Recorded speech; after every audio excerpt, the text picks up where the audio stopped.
Bapak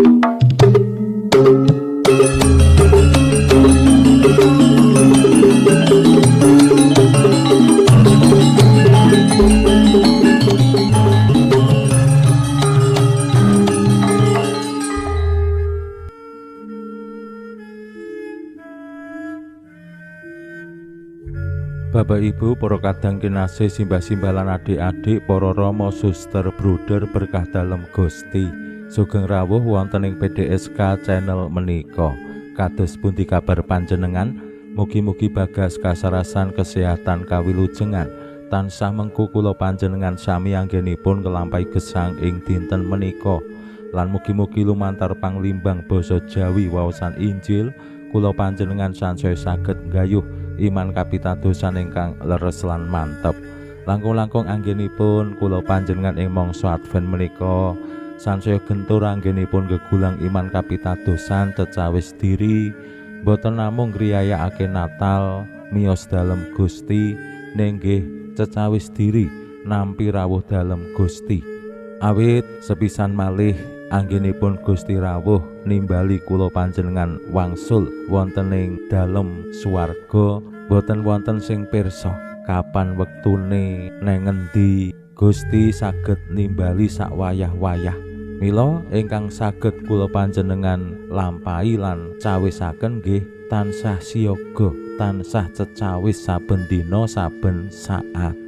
Mangsa Advent dados pepeling tumraping kula panjenengan boten namung ingkang kasepuhan nanging nggih para putra brayat muda lare-lare menika sampun saprayoginipun cecawis.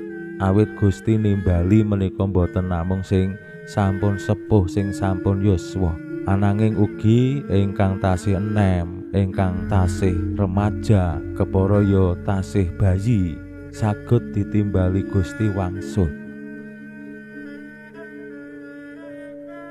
Kesadaran menika tentu saged ndayani kula panjenengan kados pundi anggenipun cecawis menika ora mung sing sepuh-sepuh mila wonten ing brayat, kados pundi tiyang sepuh menika nggih ngajak nuntun lan ngajari para putra cecawis diri kanthi mbangun gesang rohani. Ampun ngantos mung didhawuhi supados sinau lan sinau supaya bijine lewulangan lewujian apik. Wektune entek nggo les saengga ora ana wektu nggo bangun gesang rohani. Kepara kadangkala nggih tiyang sepuh malah ngalang-alangi utawi boten paring tulodo dumateng para putra anggenipun ngriyayakake karisti, tindak gereja saben minggu, nderek pepanggihan lingkungan, berperan wonten ing lingkungan. Kadangkala lare-lare malah koneng omah wae.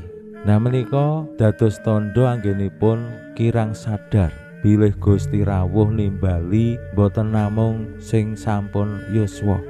Yen kula panjenengan sadar tentu lajeng anggenipun cecawis ing mangsa Advent menika ya kabeh umat, wiwit umat sing tasih wonten ing kandungan ngantos ingkang sampun yuswa.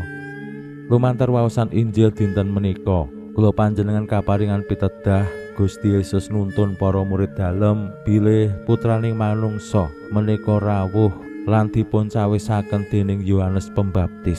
Mila ing mangsa Advent menika kula panjenengan saged nulat-nulada menapa sing dados pangandikanipun Yohanes Pembaptis. Wonten ing Injil Yohanes menika dados Nabi Elias ingkang rawuh malih saderengipun putraning manungsa menika rawuh. Pramila monggo kita pirengaken sabda dalem Gusti ing dinten menika lan kita wiwiti kanthi sembahyang sawetawis. Konjo ing asma dalem Hyang Rama saha Hyang Putra tuwin Hyang Roh Suci. Amin. Suwawi sami munjuk Gusti Yesus sabda dalem Hyang Rama ingkang sampun manjalma mugi karsa ngantika dhateng kawula wonten ing asepen ing telenging manah kawula kabika kekiyatan lan panglipur ingkang manjing ing sabda dalem kapenuwana kawula mawi roh ing kawicaksanan dalem. Mugi-mugi srana anggen kawula maos lan mirengaken sabda dalem kawula sansaya nunggil ing sampeyan dalem. Amin. Waosan Injil kapetik saking Injil Matius bab 11 ayat 11 ngantos dumugi gangsal 11. Nalika samono Gusti Yesus paring pangandika, "Aku kandha sakbenere, padha-padha sing lair saka wanita, ora ana wong sing luwih agung tinimbang Yohanes Pembaptis. Ewadene sing cilik dhewe ana ing kratoning Allah, meksa isih luwih gedhe tinimbang dheweke. Wiwit jamane Yohanes Pembaptis nganti seprene, kratoning swarga karuda peksa, lan kang roda peksa mbudidaya nguwasani kraton mau. Awit saking para nabi lan angger-angger nganti tekane Yohanes wis padha meca bab iku. Nanging yen kowe ngandel marang kandhaku, ya iki Elias kang kudu rawuh.